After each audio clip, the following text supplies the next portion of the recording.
Welcome back to Radical and Relevant, where each day we're looking for a word, a phrase, or an idea in the gospel to anchor our day in the life and teachings of Jesus. Today's reading is from the Gospel of Matthew, chapter 12, verses 46 through 50. When he was still speaking to the people, behold, his mother and his brethren stood outside, asking to speak to him. But he replied to the man who told him, "Who is my mother? And who are my brethren?" And stretching out his hand toward his disciples, he said, "Here are my mother and my brethren. For whoever does the will of my Father in heaven is my brother and sister and mother."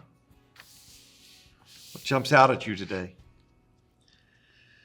And we have great affection for Mary, the Mother of God. We have great affection for the role she played, obviously in the life of Jesus, but also in salvation history, also in the life of the early church, and of course, in our own lives. What jumps out at me is that, Mary's there as Jesus' relatives.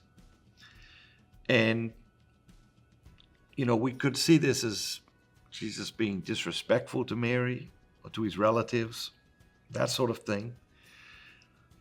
And of course, he was not intending that in any way, shape, or form. But what strikes me is that Jesus says, "Whoever does the will of my Father in heaven is my brother and my sister and my mother." We often hear people talking about Mary and spirituality. A lot of people grapple with, okay, how do I grow closer to Mary? And there are a lot of beautiful ways for us to grow closer to Mary. But Jesus, he describes a path to create a bond with Mary here that is unimaginable. He says, "For whoever does the will of my Father in heaven is my brother and sister and mother."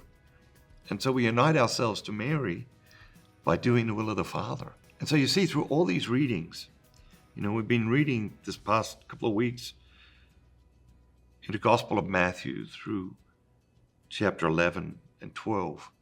And what we see is Jesus pivoting time and time again to the will of the Father. It feels like he's telling the story over here, and then he pivots to the will of the Father. Feels like he's criticizing the Pharisees over here, and then he pivots to the will of the Father. Feels like he's talking about what our needs are and how we take care of those needs, and then again he pivots to the will of the Father. And so there's an invitation to us, there's a teaching for us in that, and that is whatever it is we're dealing with throughout our day, to be pivoting to the will of the Father, to be asking ourselves, what is the will of the Father here? How am I being challenged to the will of the Father here? How am I being encouraged to the will of the Father here? But like Jesus, pivot to the will of the Father. Have an amazing day. Remember, be bold, be Catholic.